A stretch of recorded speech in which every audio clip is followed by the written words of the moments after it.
Motor bikes అంటే ఆ కుర్రాడికి చిన్నప్పటి నుంచి విపరీతమైన క్రేజ్. అతడి వయసుతో పాటు బైక్స్ పై ఉన్న సరదా కూడా పెరిగి పెద్దదైంది.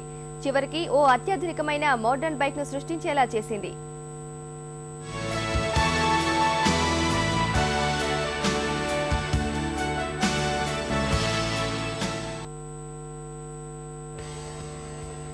ఇతడి పేరు షఫీవుల్లా ఖాన్.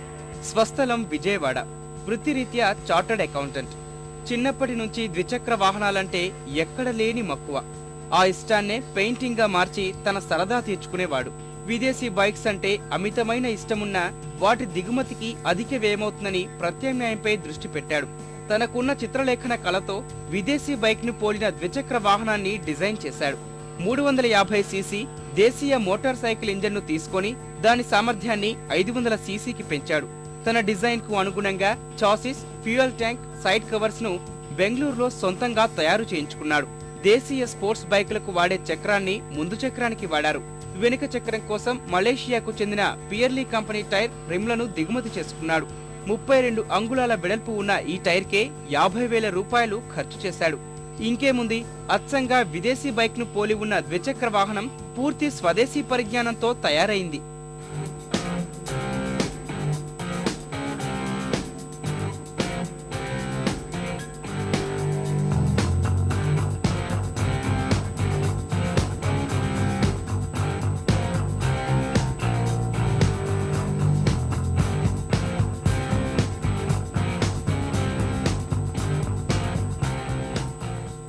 ఇది ఇండియన్ కండిషన్స్ కి చాలా మటుకు సూటబుల్ అండి.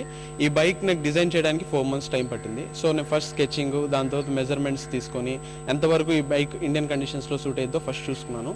దీన్ని మెయిన్ ఇన్స్పిరేషన్ ఒక ఫిష్ నుండి తీసుకున్నాను. డాల్ఫిన్ ఫిష్ ఉంటుంది కదా, దాని నుండి ఆ ట్యాంక్ కానీ, సైడ్ కవర్స్ కానీ, వెనక టైల్ ల్యాంప్ కానీ, సో షేప్ అంతా దాని డాల్ఫిన్ షేప్ వస్తుందండి. ఇలాంటి లాంగ్ జర్నీస్ కైనా ఈజీగా డ్రైవ్ చేయొచ్చు. 2 seater అండి ఇది. నైట్ రైడర్ పేరుతో తయారైన 8 అడుగుల పొడవున్న ఈ బైక్ గంటకు 150 కిలోమీటర్ల వేగంతో ప్రయాణిస్తోంది. 6 గేర్లతో ఉన్న ఈ బైక్ లీటర్ పెట్రోల్ కు సుమారు 20 కిలోమీటర్లు మైలేజీ ఇస్తోంది. దీనిలో ఉన్న మరో ప్రత్యేకత, ఇంజిన్ కండిషన్ కోసం దీనికి రేడియేటర్ సైతం అమర్చాడు షఫీ. బైక్ కు వేసిన రంగు విషయంలోనూ ప్రత్యేక శ్రద్ధ తీసుకున్నాడు. విదేశీ కార్లకు వాడే డ్యూ పాయింట్ పెయింట్ ను వాడాడు. వెలుగులో ఒకలా, చీకట్లో మరోలా కనిపించడం ఈ పెయింట్ ప్రత్యేకత. ప్రస్తుతం ఈ నైట్ రైడర్ కు పేటెంట్ హక్కులు పొందే ప్రయత్నంలో ఉన్నాడు షఫీ.